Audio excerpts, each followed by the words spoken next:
This is the Option RV Tribute Series, and it's at Best Aussie Vans because it's a highly self-sufficient off-road weapon. I'll tell you what, the attention to detail here is first rate, and it's going to go pretty much anywhere your four-wheel drive can take it. Probably one of the first things to mention about this van is that it was built in honour of Option RV owner, founder, builder Steve Dumilowski, who passed away last year. Some of the members of the caravan industry, Option RV staff got together and built this van to one of Steve's designs, and it's come up beautifully. Now this van has a heavy duty chassis. There's a lot of steel underneath. You've got a 6-inch A-frame that runs the full length of the van, and also 6-inch main member rails for the chassis, including a 2-inch raiser so that you don't have wheel arches intruding into the layout. As far as construction of the body goes, well, it's Moranti timber with composite aluminium cladding, and it all adds up to a really nice looking rig.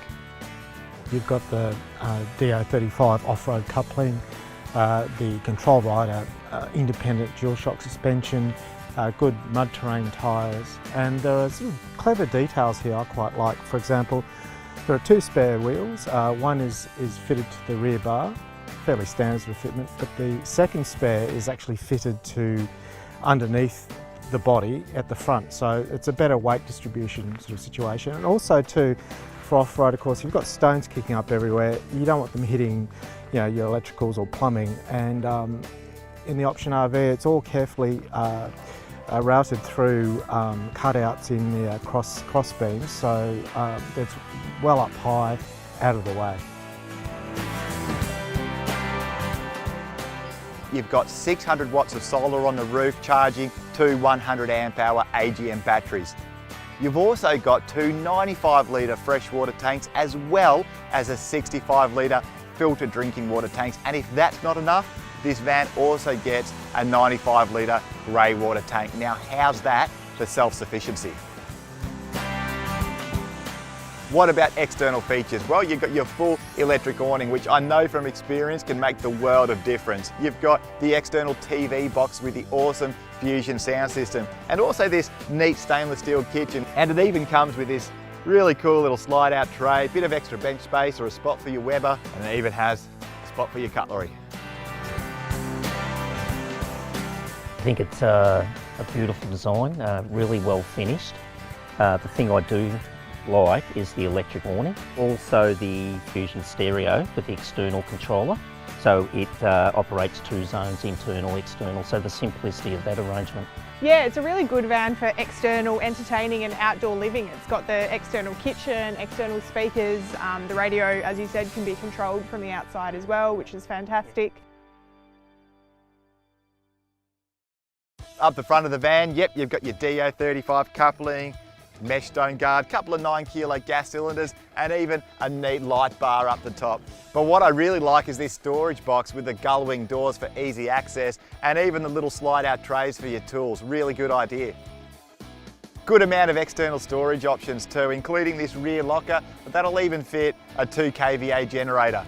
Don't mind the exterior shower too. It has a very large tunnel boot, which in this case also has a nice slide out kitchen so you can cook inside or outside. Has also gull wing door storage on the front with a couple of drawers. This van actually has a very good load capacity, which is definitely needed because in addition to the storage, it also has 2 95 litre water tanks and an additional 6 litres of fresh water. So it's well and truly equipped for the off-road scene. And a grey water tank. And a grey water tank, yes, let's mention the grey water tank, of course. Still a rarity in some caravans, but it's great to see it, especially on a van that's built for getting off the grid.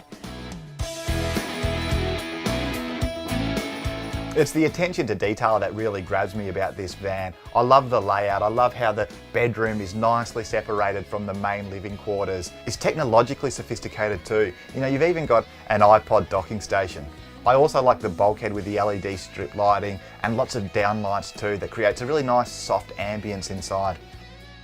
One of the things I liked best about the van was when you walk inside, it feels a lot bigger than a 20-foot van, I thought. It's really well proportioned, it's got a real sense of privacy, which you don't get in a lot of caravans, especially, sort of vans of that length. The bedroom's quite separate from the living area, which allows you sort of space to do your own thing. The proportions of the kitchen as well I thought were great, with that angled kitchen bench, which you see a little bit more of these days, but it gives you sort of extra benchtop space to prepare your meals if the weather turns bad and you can't make use of the excellent outdoor kitchen. It's a huge 12-volt compressor fridge freezer. It's also got the full height slide-out pantry, full cooking facilities, genuine leather dinette lounges, and of course you can't go past the Air Command IVAS 3 aircon. I've never seen this before and I love it. Option RV has grain matched the cupboards of the overhead lockers, so it's not a hodgepodge of patterns, it just looks neat and uniform, and you know what? It's first class. The ensuite, well, that's as classy as the rest of the van, but the real point of difference here is the shower. It's bigger than what you'll find on most vans.